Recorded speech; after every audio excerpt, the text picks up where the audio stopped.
All right, guys, driving and just handed in my key for the first ever location of the Underground Strength Gym. So this live video while I'm driving gonna be a little bit tricky. I won't be checking out the camera at all, but here's what I want to talk about. I got a message this morning from a guy who has attended one of my earliest seminars. Let me just at least help you guys a little bit.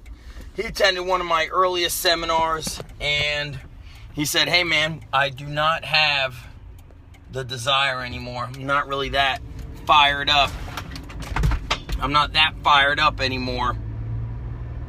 And he's like, I don't know what's wrong with me. I hate that word motivation, is what he said.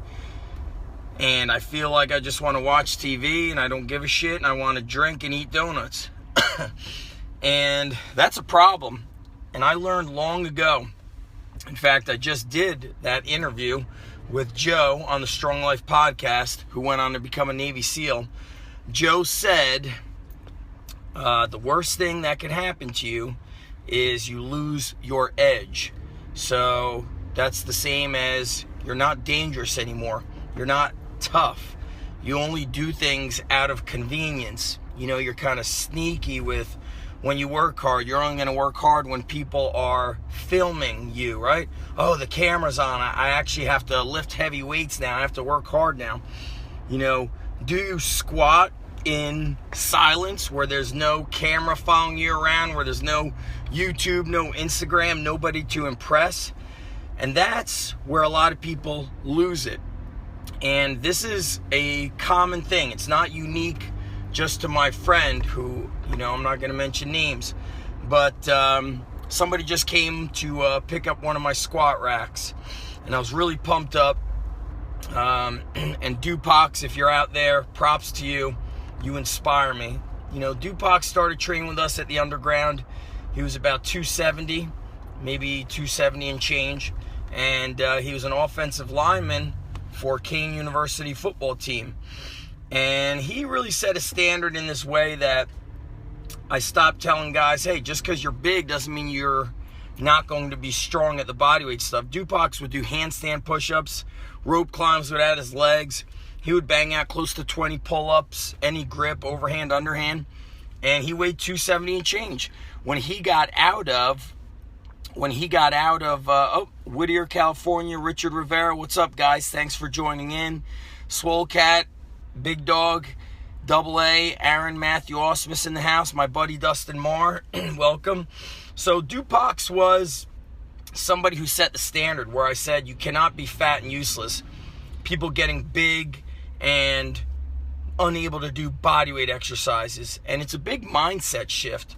So to my friend out there who thinks, you know, it's okay for me, well, he obviously knows it's not okay, but let me get to this next point here.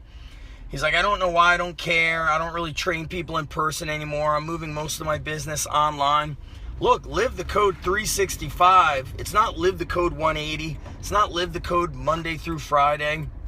It's every day. Success takes no vacations. And I always emphasize to people, just because you see it on the internet doesn't mean that's the real story, right? You see what I do on Instagram, on YouTube, etc. You're seeing bits and pieces of what I want to show you. Are there times where I have some potato chips or something unhealthy? Absolutely. But one thing I never stop training. And when I train, I am no longer training for appearance, right? I'm just fucking training my mind. I want to be strong. I want to be strong mind, strong body, strong life. That's what it's about. My man Angel here, I want to say something. I was going to message Angel, but I don't have Facebook Messenger. I only use it when I'm in front of my computer.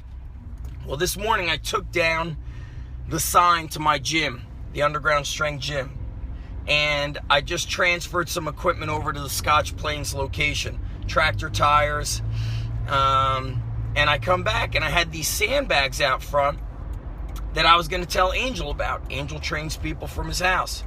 He's an Underground Strength coach, certified boss. And I was going to come home and say, Angel, there's a couple of good sandbags in front of my gym if you want it. But here's where the title of convenience comes in. As soon as my sign went down, somebody took those sandbags. Oh yeah, nobody came. I'm sure somebody had seen those sandbags out front when the sign was up, but it wasn't convenient for them to go and say, hey Zach, what are you doing with those sandbags? They did it the sneaky way, AKA weak. The weak way. I'm going to grab those things. Maybe they're his, maybe they're not. He took the sign down. I'm going to wait. And that's the problem with losing your edge. You try to do things the easy way, the convenient way, the sneaky way. There is never a more convenient time to put some heavy iron on your back or in your hands than right now. Early in the morning, in between, time at work, your lunch break, late at night, you must get it done. And when I posted this short clip to my Instagram, James Bathurst, who is in the first, he did the photos for the first convict conditioning workout. He's been around for a while. That guy's a beast. His website, if he still has it, is called beastskills.com. All bodyweight stuff. James is a savage. Well, James posted the Henry Rollins quote, "Pain is not my enemy. It is my call to greatness." And I've learned, there's a lot of stuff running through my mind, so pardon me for all the random thoughts. But while I was driving to Scotch Plains, I drive through Plainfield. Plainfield has some beautiful areas, and it has what looks like some not so nice areas. In fact, we trained one of the best ever athletes out of Plainfield High School history, and several years ago he lost his life being in the wrong place at the wrong time. And I was driving through Plainfield and I see this elementary school, and it reminded me of a note that the physical education supervisor left me when I was a teacher, and I was about to drop out of the teaching track when I was an undergrad student. So bear with me, guys. So I leave this one school. I tell her, I had this very bad experience with a cooperating teacher. I tell her I hate it. I don't want nothing to do with it. I don't want to teach. I never wanted to teach. My strength is in fitness. And guys, this is 1995, right? Maybe 96. I'm pretty sure it was, the winter of 96. It's a Friday, nonetheless. She cuts me off in the middle. This is Dr. Shiposh. Dr. Shiposh, God bless her. She was so tough on us, and everybody would say, she doesn't like me. She doesn't like me. I said, wrong. They want us to be great. They don't want us to be good teachers.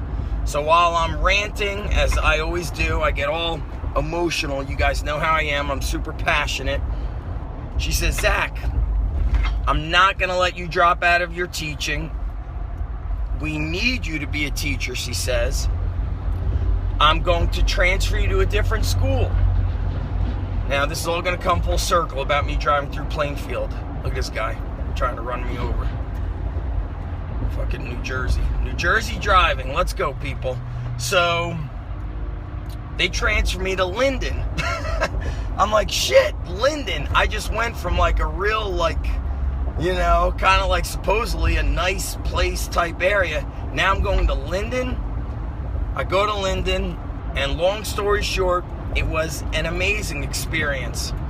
Mr. Sepp was a crazy guy, crazy phys ed teacher, but he would show up early, and the kids would play hockey, floor hockey. He'd play hockey against them. Never in my life, except for at this school, did I see kids excited for, as you guys know, it's called Fitness Day, which is it's just a weak term. It shows you how far behind, we are in physical education.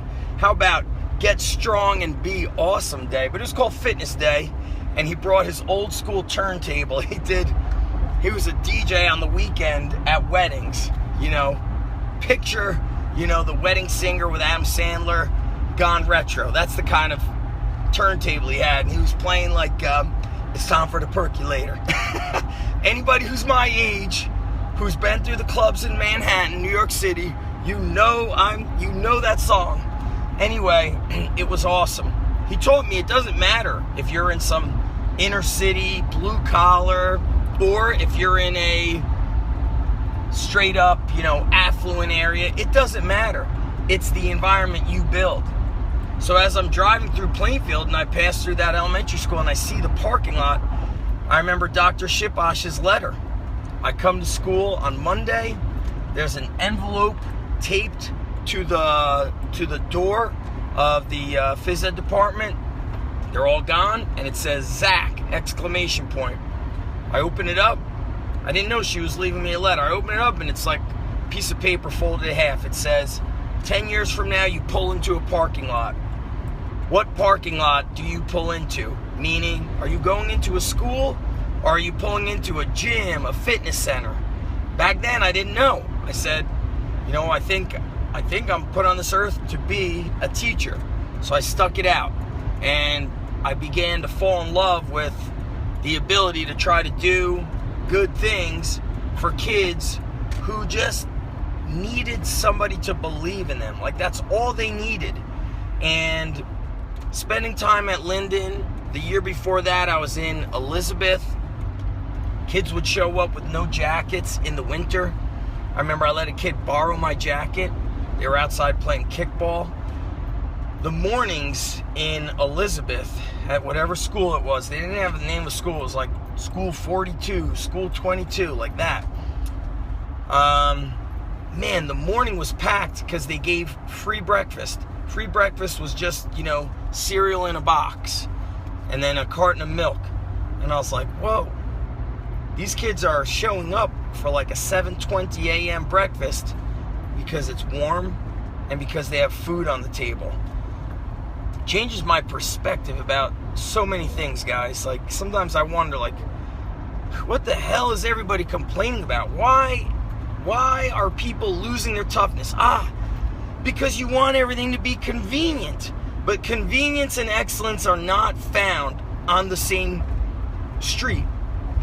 I'm going to email the parents of the Underground Strength Gym and maybe even hang up a sign, or maybe even give them this advice when they start training with us.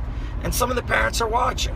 And that advice is, don't ever ask me if training once a week during the in-season is too much for your son. It is the weakest question. It is so weak. It's like saying that you think your son's arms are going to fall off because he lifted weights for 30 or 45 minutes. It's such a weak way of thinking. I don't know who came up with this crap. It's so weak, it just embarrasses me. I'm embarrassed to be in the vicinity of that crap. The other thing that is unacceptable because it's not convenient is even family friends that I give them a discount because I know if I train them for free, they won't respect it. They say, I don't know if it's worth it to show up once a week. Well, not to toot my own horn, but then go find another strength coach who is worth it with your discounted friend rate. Thank you, friend. Being a strength coach is a very thankless job, guys. For every 20 to 30 complaints, you get one gratitude, one thank you.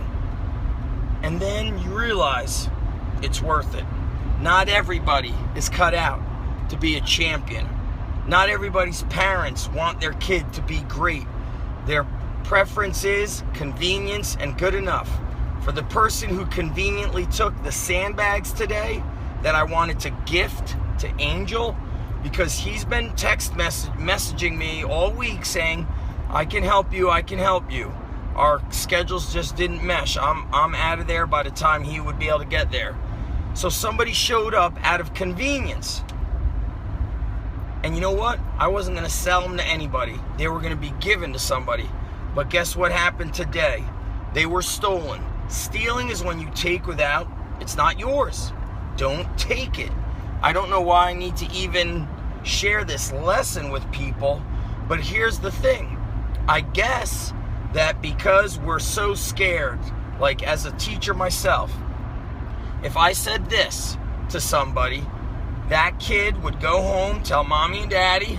They would go tell the principal, tell the superintendent. They would go tell channel 2, 4, and whatever channel the news is on. That teacher's mean. He's so tough. He makes me work hard. Hard work is a gift. Anything that's convenient to you, 90+% of the time is not good. Reminder, as James said on my Instagram, pain is not my enemy. It is my call to greatness. Last thing I'm going to talk to you guys about convenience and training to be dangerous. I got a text message this morning. It was supposed to come through last night because it was one of my athletes. He's an amazing kid. His brother is amazing. His parents are awesome. Awesome. And they're extremely tough. They live about an hour away from the Manasquan gym. He texted me saying, Zach, I'm going to come to the gym straight from wrestling practice. I'll probably get there at 6:15. Can I stay later than 7? Meaning we block out an hour. 6 goes till 7 and so on. But he knows that we're closing. In fact, in Manasquan, we don't even have a 6 o'clock on Friday because only 1 or 2 people were showing up. Like, God forbid people train when the sunset goes down and it's not convenient for them. Well, he said, can I stay late? So what do most people want to do on Fridays? I'm going to hang with my boys. I'm going to hang with my girlfriend, this and that. Good. Good. Because there's somebody out there training to beat you. See, this kid, his name is Mark. He's humble. He's tough. He's training to be dangerous. He doesn't want to stop at 7. We will probably train an hour, maybe more. And I will be there waiting for him. One person in that gym. And I'm super excited. He's going to drive just shy of an hour on a Friday night to train. And then tomorrow morning he's got high school practice. That is training to be dangerous. That's what it's about.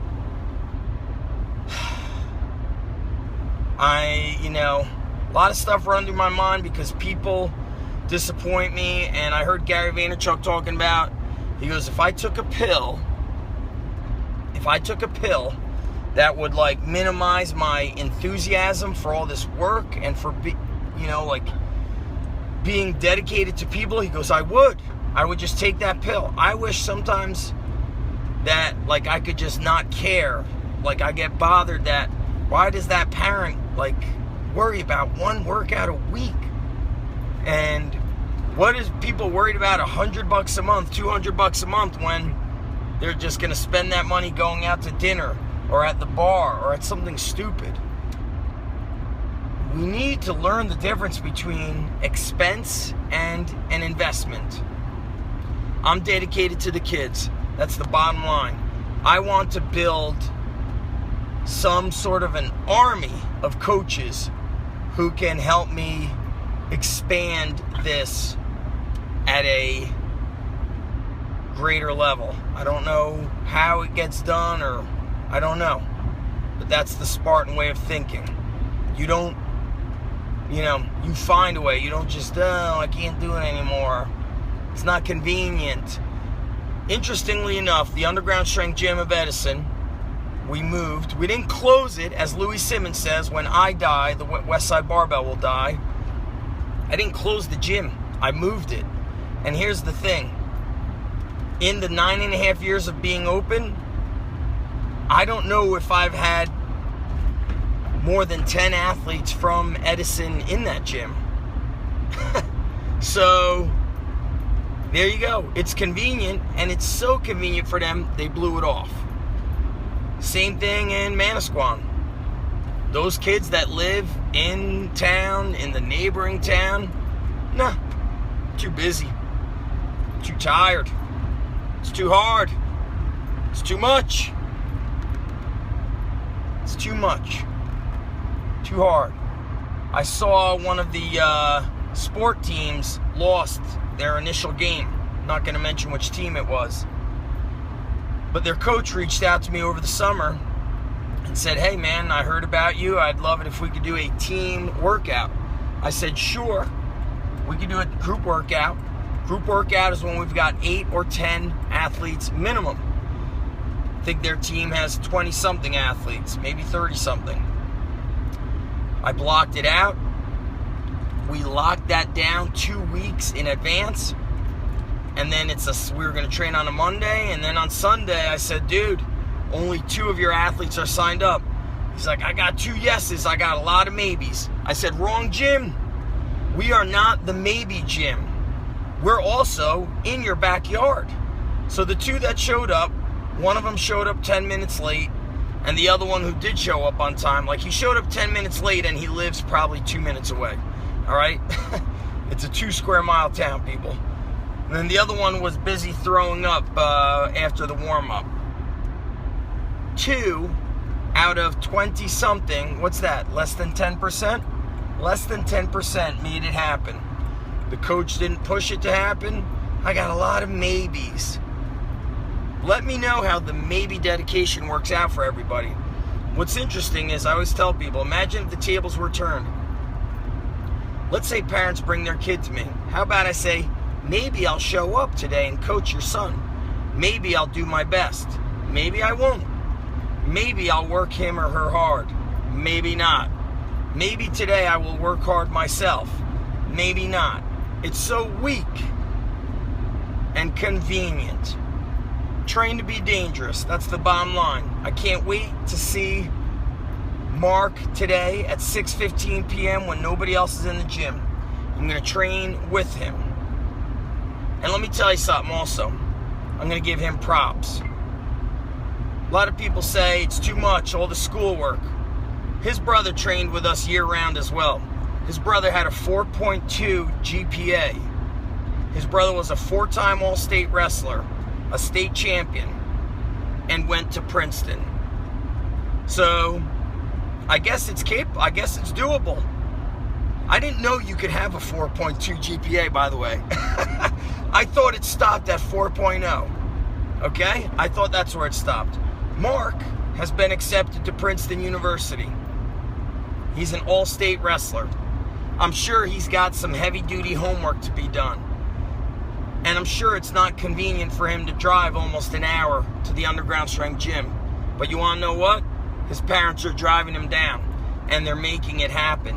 And that is what builds a champion, be it in sports or in life, is you learn to do those things now. You learn to get comfortable being uncomfortable. That's why I do the Strong Life podcast. That's why I write.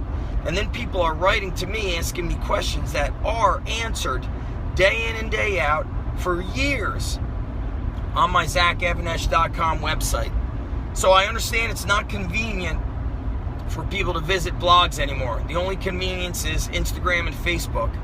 But remember this, to be great, to be tough, to be strong, to be successful, to be a savage requires you to do many things that are not convenient and not comfortable. But what's very cool is that you love those things. You start to chase the challenge. You don't fear the inconvenience, the drive, the staying up a little later to do homework. You don't fear it. Good for you. People like you will change the world. Good for you. Train to be dangerous. Steer far away from the things that are convenient to you. That's it, guys. Head on over to ZachEvanesh.com. Get on iTunes. Subscribe to the Strong Life podcast. Share this video with anybody who needs their excuses punched in the face. And as Joe said in the latest Strong Life podcast, many people simply need to get punched in the face. So that is it, guys. I'm out of here. Much respect for those of you that stayed and watched. I understand it's not convenient. It's almost 2 o'clock on the East Coast. But you found a way. Mad props. Own the day, guys. Peace out.